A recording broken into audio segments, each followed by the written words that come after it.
আচ্ছা, এই প্রশ্নের উত্তরটা কি দেয়া যায় বলেন তো? নিচের নিচের কোনটি আরব দেশ নয়? কোনটি আরব দেশ নয়? অপশন হচ্ছে ইরাক, ২ নম্বর অপশন হচ্ছে আপনার ইরান, ৩ নম্বর অপশন হচ্ছে সৌদি আরব এবং মিশর। কি দেয়া যায় নিচের কোনটি আরব দেশ নয়?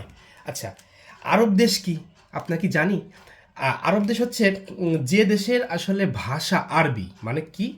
ভাষা হচ্ছে ভাষা আরবি, আরবি, আরবি। সে দেশ মূলত আপনার আহ, আরব দেশ।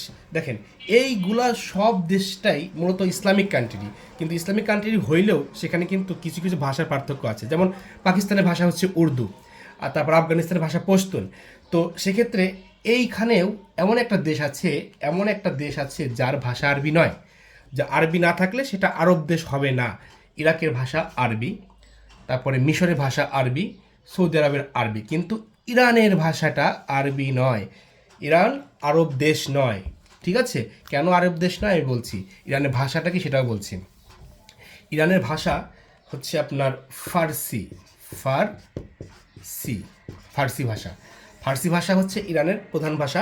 সুতরাং ইরানের ভাষা যেহেতু আরবি নয়, তো ইরান যেহেতু ফার্সি ভাষার, সুতরাং ইরান আরব দেশ নয়। ঠিক আছে? আমরা কোন একটা ভিডিওতে উর্দু, আরবি এবং ফার্সি ভাষা নিয়ে আলোচনা করব, কারণ অনেকের কাছে জিনিসটা আসলে একই রকম লাগে, কিন্তু নাম ভিন্ন, কিন্তু এদের হরফগুলো এক। ঠিক আছে? আমরা এটা নিয়ে আলোচনা করব। ধন্যবাদ সবাইকে, ভালো থাকবেন।